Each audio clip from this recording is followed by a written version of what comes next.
Portions of this program may not be suitable for those under the age of 18. Parental guidance is suggested.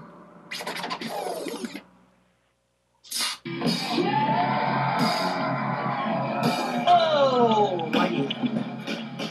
Beer 30 is when you walk into a bar or a DFW, and in that 30 seconds, you can already tell. That guy right there is drunk, that guy's an idiot, and that guy down there knows it all. There are programs out there beyond the VA. Many nonprofit organizations. The Beer 30 Show. It's the Beer 30 Show. Made by veterans. For veterans. Ladies and gentlemen, welcome to another edition of Beer 30, presented by Common Ground Golf Course here in Aurora, Colorado, a place for all and all the game teaches. Welcome back, everybody. This is Danny and Joel from the Beer 30. We are actually we have two special guests in the studio today. One from his house, and since I'm going in for spine surgery tomorrow, this is pre-recorded for Friday, my father is actually in our studio today, so me and Danny thought it would be neat if we brought it to the forefront how our parents felt with us being overseas as veterans, because sometimes you hear a lot of thank you for your service to the veteran and their family, but some people they don't remember about the parents, because the parents go through a whole lot too. So that's what this whole edition is about. My father, he's going to speak here in a second. The people that we have in line is my dad, David Hunt, and on the phone line we have Danny's father, which his name's Danny too. So does that make you Danny number 1 or Danny number 2, sir? That makes me Dan. Okay. All right. Well, unfortunately, we won't have call-ins or anything like that for this edition, but it's a special edition, and I thought it was Danny's idea. I thought it was a pretty good idea. So, Joel, every time you're on, it's a special edition. Well, every time you're on is a special edition. Yeah. So we were talking about doing this show mainly because Veterans Day is coming up, and as Joel said, everybody's always telling us thank you for your service. But they don't realize what parents actually go through. Because most kids, we join the military really young, 18, 19 years old. And right.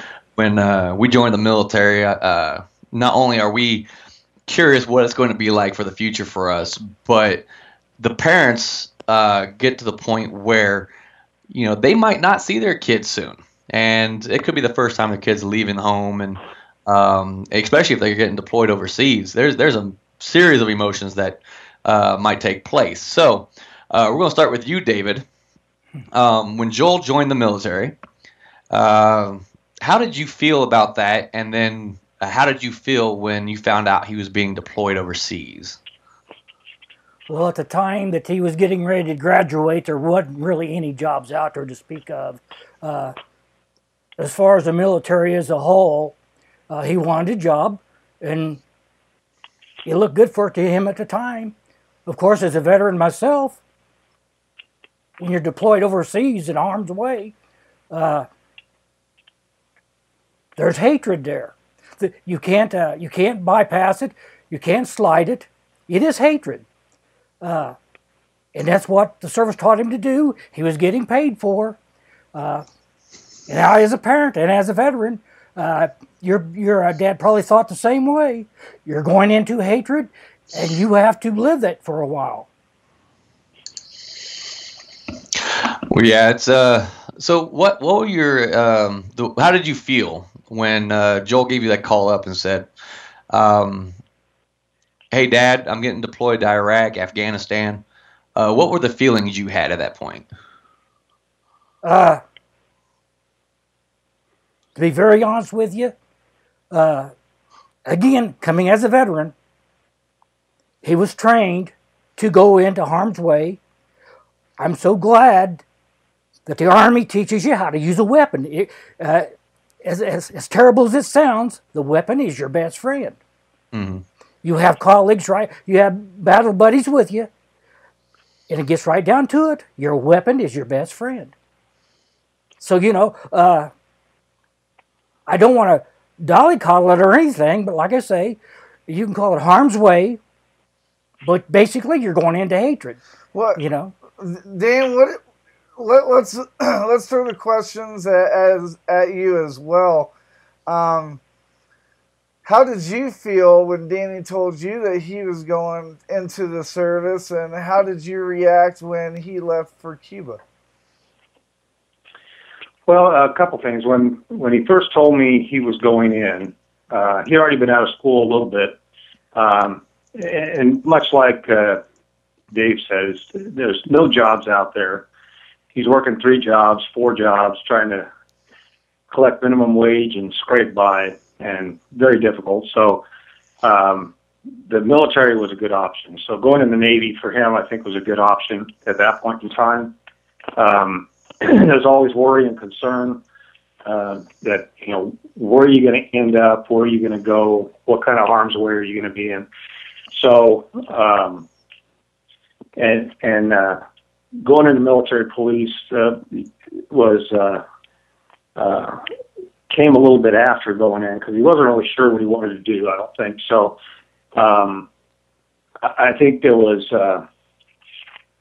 mixed feelings. There was pride of your child going in the military and protecting our freedom and our country, and then there was concern, maybe a little fear of what can happen when they go somewhere.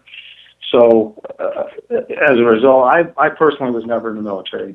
I built things for the military, Right. but I was not in. But came from a pretty dedicated military family. So brothers and in the military, father, etc. But when he was deployed, told me he was going to Cuba.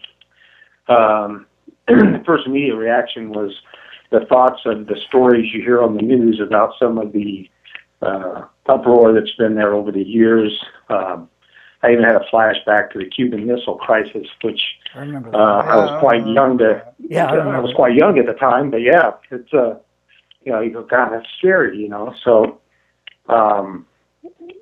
it's almost difficult to describe sometimes, and what you might think or what you might feel when you first hear they're going to a place that could be dangerous. Right. No, and I know that when we got ready to deploy to Iraq, unfortunately, it was, I think, maybe 6 or 7 days right before we deployed. I went and watched Saving Private Ryan, and that was the worst movie I could have watched before I deployed, because I was thinking, well, I'm gonna die. So, and Danny, I maxed out every one of my credit cards at that time on like drinking and stuff, because I didn't think I was gonna come back. Kind of like that guy in Armageddon. And I came back and I was like $5,000 in debt. And I'm like, shit, So I don't know how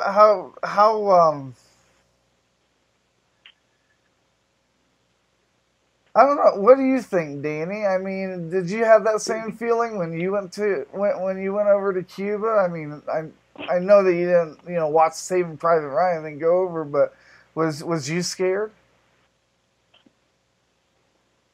Danny? Yeah, I don't think I was. Danny, not now. Yeah, I don't think I was really scared at all. I had an eventful trip down there because I was in Hurricane Katrina, so that was always fun. And then when we got down there, we were there for the original Camp 4 riots and the first suicides, and the whole time down there, it was very interesting. I didn't really have any feelings about going there. I was seeing these people, and I remember thinking, this could be me or somebody else overseas, and how would I would want to be treated, type of thing. Right. But at the same time, I was I don't know. It was kind of interesting to see the way they act towards us while they're in that situation, because all they're trying to do is entertain themselves, because they've been there for 5, 6, 7 years or something like that by then. And they're trying to entertain themselves any way they can, whether that's making us look bad, trying to get us in trouble, or anything else, throwing like bodily fluids at you. They act like monkeys, to be honest. If you think of a monkey in a cage, they will crap, they will put it in their hand, and they will throw it at you. And so, just like a monkey. That was awesome. And then, yeah, I know, right? Now, when it you was a went great over impression Cuba, of them. did you get hazardous duty pay? No, I did not get hazardous duty pay. There were some of these rides where you think you should, because there are some scenarios where you are always at risk. I was one of the escorting people, so I was always at risk of something happening. Because I actually had to have physical contact with them for more than a couple seconds. So that was really about it.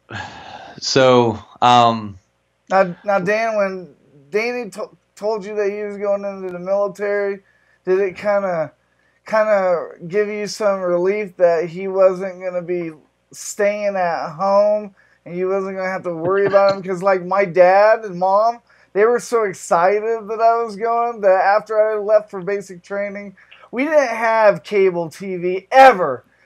I mysteriously left, and now they got direct TV.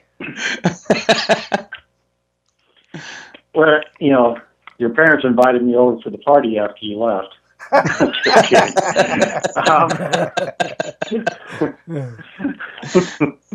But Danny was living in an apartment, so he wasn't necessarily at home, but the way he was having to struggle, I thought that there was some, if you will, relief that he'd be in a position where he'd be able to take care of himself, and the military would take care of him to the extent that they do. So from that standpoint, I was there might have been a little relief there. Okay. So David, I've got a question for you.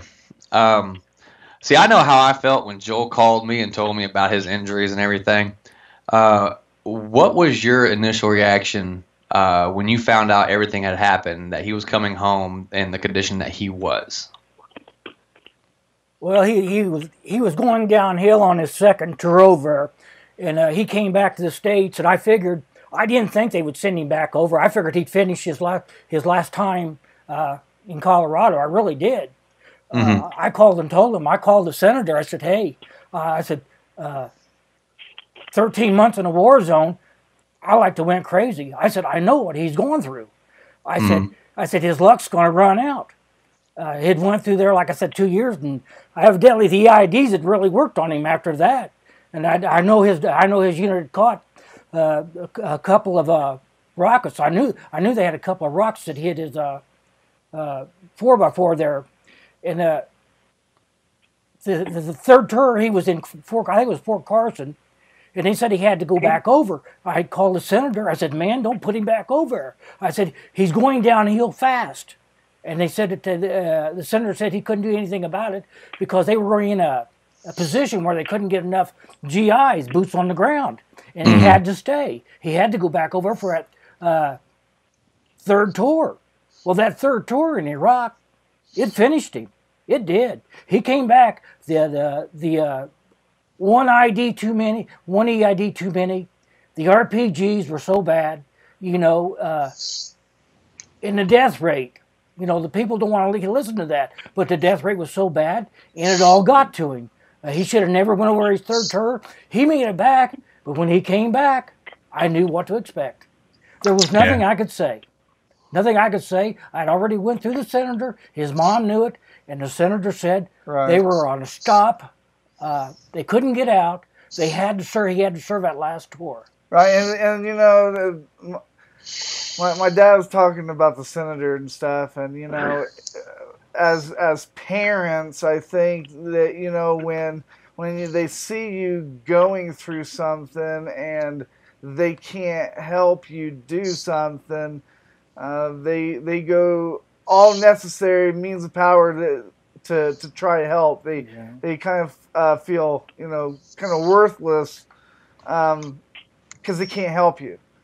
But I will tell you this: if there's service members listening to this, do not, I repeat, do not have your parents call the senator, because they can call the senator and politicians can make waves in the ocean, but there's always going to be some kind of backlash. Luckily, because I didn't want to, you know, I didn't want to say to my mom and dad, no, you guys need to stop this. You know, I had to say, hey, Mom, Dad, you know, just let it ride out. Don't push it anymore. What's done is done. Because even though something, you know, might happen, or something has worked its way to the top, there's always a backlash. Like if you argue with the boss and go over his head, there's always going to be some kind of backlash. So you have to be ready for that. Oh yeah, I remember there's like so many people I remember in the military that was like, oh, we need to talk to our spouse needs to call the congressman or something. We got to change things, and that just doesn't really work. I mean, it can make an impact, but it might not be the impact you're talking about. Right. Hey, so Dan, back when Danny was living with you, can you? Because I know he's going to do this, so I'm going to do it first. Is there any memorable / maybe I don't want to say embarrassing? What's the one thing out of his high school life that you was there with him? What's the one thing that comes to mind that was most memorable? Because I'm pretty sure the graduation that wasn't the most memorable. I'm sure there was others. Yeah, well, and it depends on the type of memorable you're talking about, because there's the school activities, right? The football, which you both were involved in, and the varsity singers, and some of those types of things, and some of the intramural sports, which were all memorable in their own way. A parent loves to see their child compete, and I watched you too, Joel. I mean, you were a great punter and field goal kicker in high school, and I was, you know, just as proud as you as I was of Danny. And I was just trying to be on the team. I was on the sideline with Danny.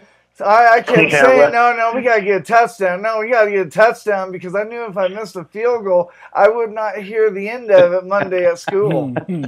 So, and you know, I wasn't very smart to comprehend some of the plays that we did during the football. I mean, I don't know how many times I ran the ball and I kept going through the wrong damn hole because.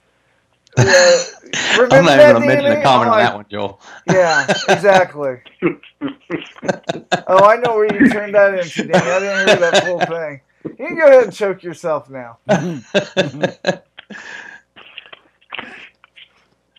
So I mean, there was a lot of those types of memories, and I don't have necessarily a specific, you know, kind of I gotcha event from his high school days where I would say, he one time did this. But some of those things were behind closed doors at home, you know, maybe me straightening them out. But all right, so David, it's your turn. So you got to give me something good from Joel when he was a kid. Like, did he eat his own excrement as a baby? You know, just something good. Oh yeah, I worked, but I remember I was pretty close with one of his teachers. I forget what his name was. A special ed teacher. Mr. Bennett. Mr. Bennett.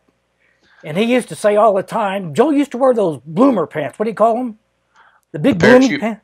The parachute pants. Oh, parachute pants? MC Hammer pants, damn Yeah. it. Those Yeah, were cool okay, back then. okay. His teacher says, "Where'd you go dress normal?" I said, but he used to wear those every day, and people gave him the strangest looks. It was in style. It was MC Hammer. He wore those for a long time. I mean, they were big bloomer pants. I had one that were big bloomer pants, and then I told my mom that I wanted a second, so she got me these dumb, what were those zebras? You remember that?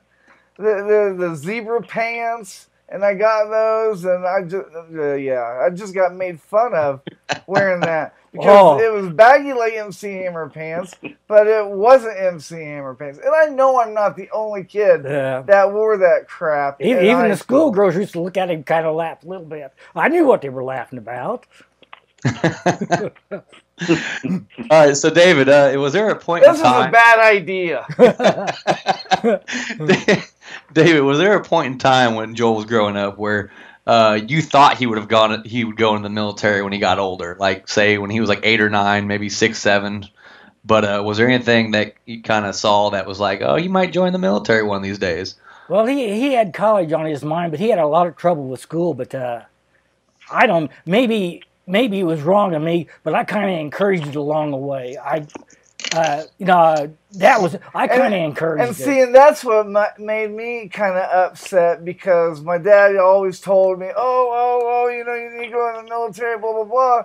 And then when I went over to the military, I found out that my dad was drafted. And I'm like, what the hell? You didn't even pick the military, and you're pushing me into it. There was just no jobs out there, and I knew that. There's just nothing to find. So that kind of upset me, and it didn't help that my recruiter, when I went, they're like, oh, well, we're going to make you an 11B. And I'm like, no, my dad said don't do 11B because that's infantry. You can stick the weapon up their other end. And then he's like, okay, well, how about 12B? And I'm like, what's 12B? He's like, well, you'll make bridges and stuff. And I'm like, well, I want to be a youth pastor. He's like, you can be a chaplain assistant as a 12B. I got a rude awakening when I went to basic training because I didn't know. And those that are thinking about joining the military, I would honestly talk to friends or family that have been in the military so that you could get kind of the concept. Because when I got to basic training, I thought to myself, okay, well, my dad said that they would supply all of my clothes and everything. So I threw away every civilian clothing that I had because I thought that, okay, I had to wear brown underwear all the time and BDUs all the time. And I found out, are you stupid? No. You gotta wear civilian clothes when you're off work. So I didn't get that aspect of it. So, I'll take the heat of being somewhat stupid about that, but I don't think it's stupid. I think it'd be ignorance, and I would recommend anybody that's going in that they would talk to somebody about it before they did. So yeah, go ahead. I didn't mean to cut you off. I just had to save my piece on that. Oh, it's okay, Joel. I think it's your turn for the question, and I think I was gonna say. So I mean, Dan, how did you feel? I'm sorry. What was the original question? Oh, the original question, I had asked David about if there was a moment in time when they were younger, when Joel was younger, if he knew that he was going in the military type of thing. Yeah, I think I probably encouraged it also as an option. I thought college or the military were options that I thought were good options, and I think I encouraged both ways, but I don't think I pushed it. I had 2 brothers in the Navy, 2 brothers in the Air Force, and a brother in the Army. So, and my dad was in the Navy. So there was a lot of influence around that he could get that information on what he thought about the military and what he might be able to gain out of it. So, as far as was a specific moment that I thought, Danny's going to the military, never thought there was one ever. So when he actually told me, I think I was somewhat surprised. Really, what? You're going to the military? Okay, well, I think that's a good move. So yeah, no, not one specific. So yeah, that was moment. that was what I was going to ask you, because I never even asked you before. So you've never been in the military yourself, Dan? Right. Okay. Right. I built a lot of things I built systems for tanks and surveillance systems and stuff for F-16s, and I was involved in the stealth bomber build, doing a lot of electronics and guidance and firing systems, space shuttle and missiles, rockets, satellites. So a lot of different things, drones, before people knew what drones were. So I was really fortunate to be involved in a lot of those types of activities and work with the Army and the Marines and laying things out the way it would work for them out in the field and things like the LAVs. So I really, Black Hawk helicopter was another one that was fascinating. But I had a lot of good opportunities to work on military things, and I felt like that was my way of contributing since I was, one of the few in my family that didn't go in the military. And so when you was younger, is there a reason why you chose not to go in the military? Or did you choose to go in the military and something held you back? Well, I actually applied for Annapolis and took some of the initial testing and vision test and depth perception. I wanted to fly jets, and so I initially was about halfway there, but decided to back out. And I was in a very small group of people that missed having to sign up for the draft. There was a point in time where they said they discontinued the draft and then they reinstated it, at least registering for it. And they missed about 8 months in the year I was born. So I was in that 8-month period. So I knew I wasn't on the books to be drafted.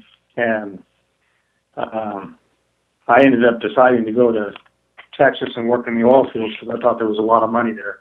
And that really didn't work out. So I opted out of the Navy and ended up in the oil fields. So it's probably kind of a relief that, Danny went into the service, because not really followed your footsteps, but he kind of followed in the direction that you wanted to, but it kind of wasn't able to. I mean, like my father did track when he was in high school. He would have did football if he was able to, but in his family, physicals for football were a little bit more. His family couldn't really afford that. So I think sometimes my dad kind of liked looking at me playing football, because he's like, that's my son. Me doing something that my dad was never able to do. Is that how you kind of felt when you found out Danny was going in? Yeah, I think there was a little bit of that. I didn't go in, and at least my son's going in. So yeah, and that's where I was telling you before that there's some of that sense of pride also, right? Your child, be it a son or a daughter, is going in the military to fight for this country and protect our right for freedom.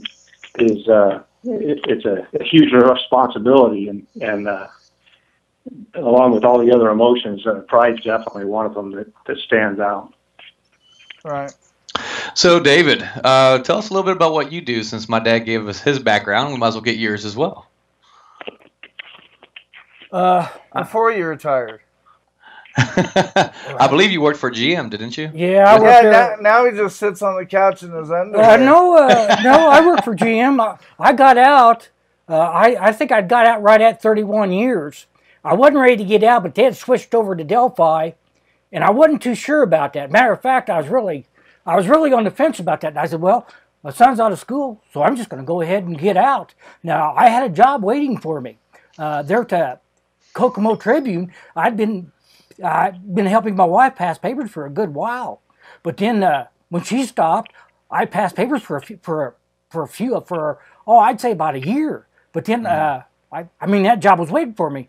And then after I'd passed papers for a year, they offered me a bundle hauling job, and it was really good money.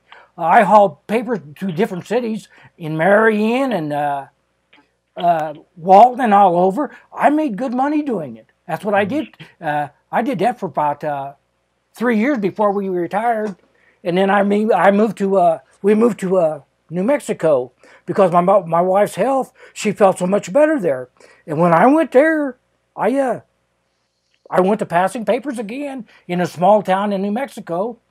I passed papers for about 4.5 years. I got tired of that, and then I went to being a vendor.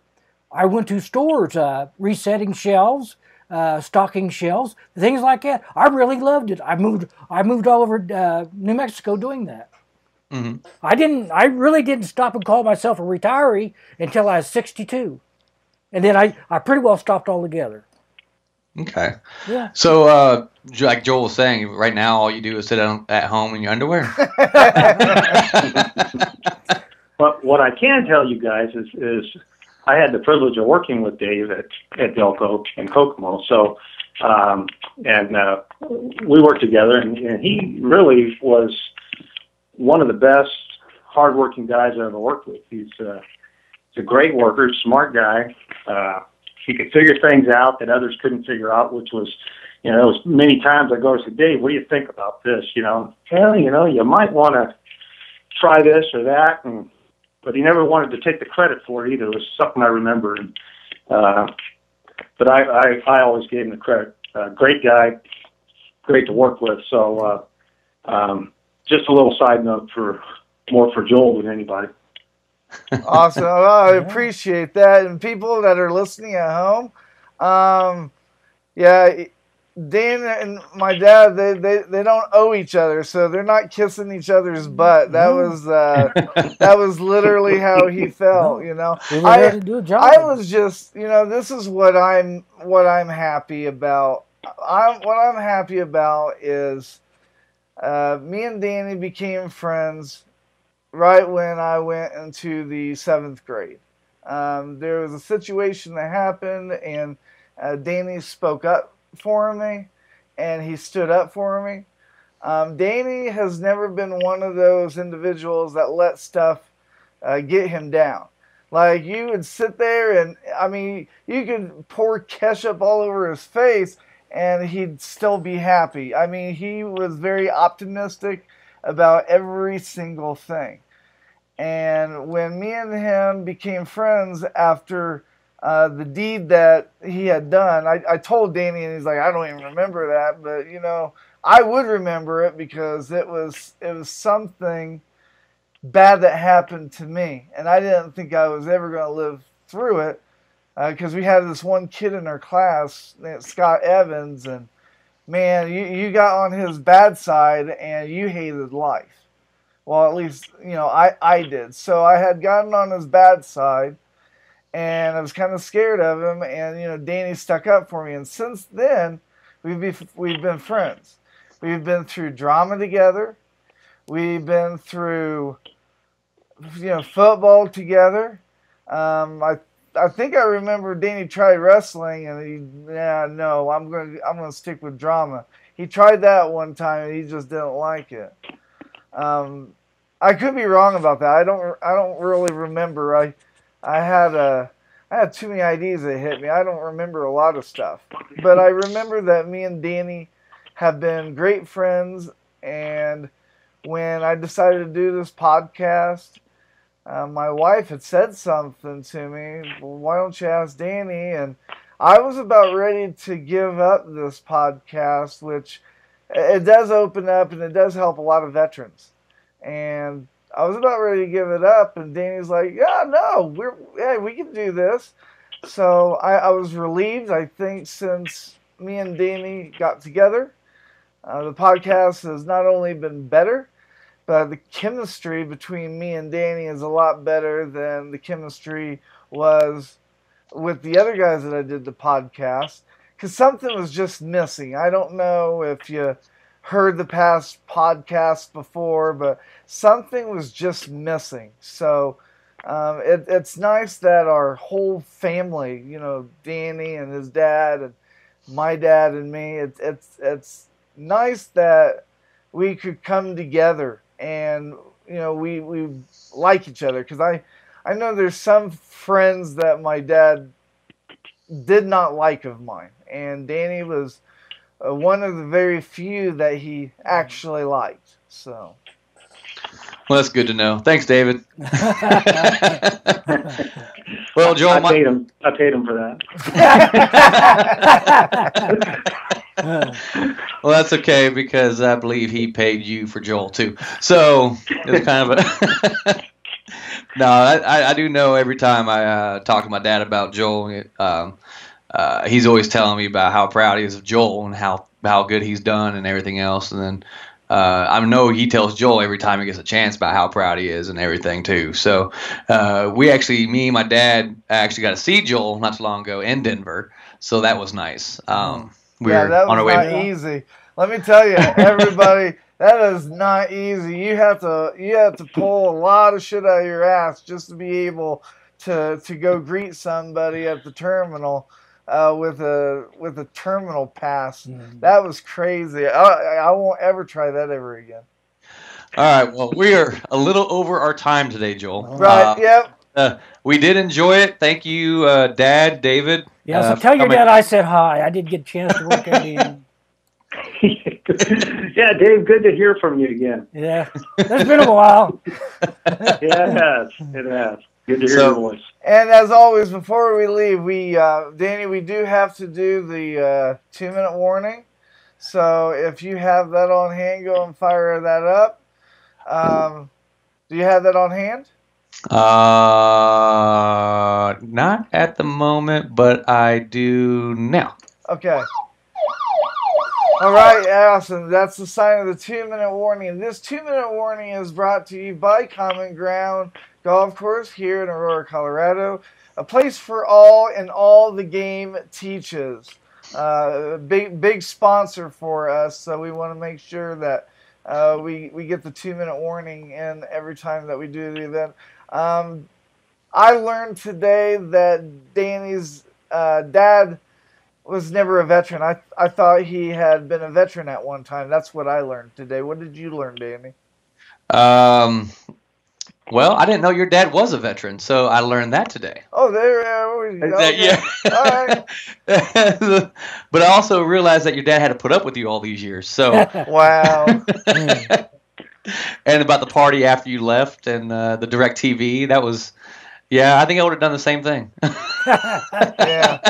Yeah, they wish I didn't, because when I came home, I didn't know it was a porno. All I knew it said Robin Hood or something in tights or whatever, and I clicked on the movie to watch it, and it was a porno, and then my mom's like, "What is this?" Well, I thought it was a movie, Mom, you know? So I learned the hard way. One of these days, me and Danny will sit here and talk about all the childhood memories, so everybody gets a giggle. But like Danny said, we're out of time.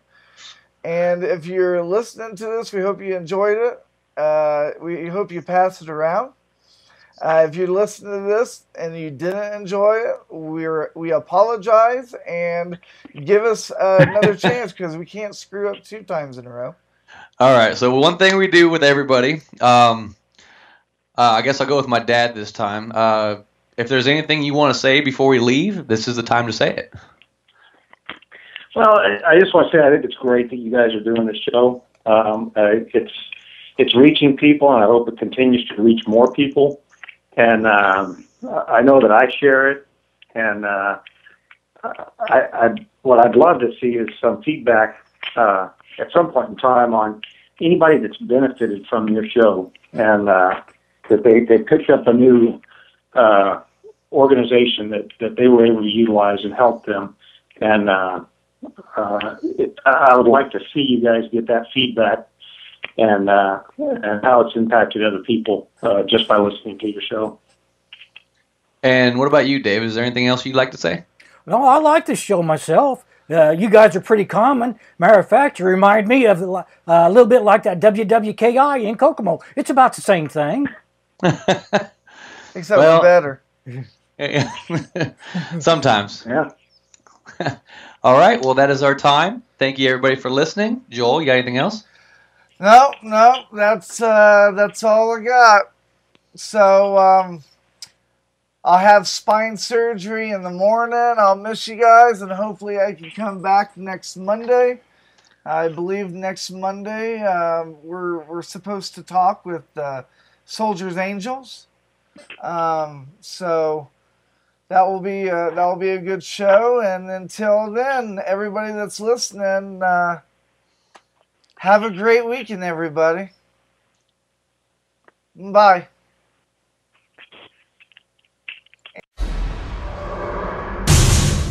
Portions of this program may not be suitable for those under the age of 18. Parental guidance is suggested.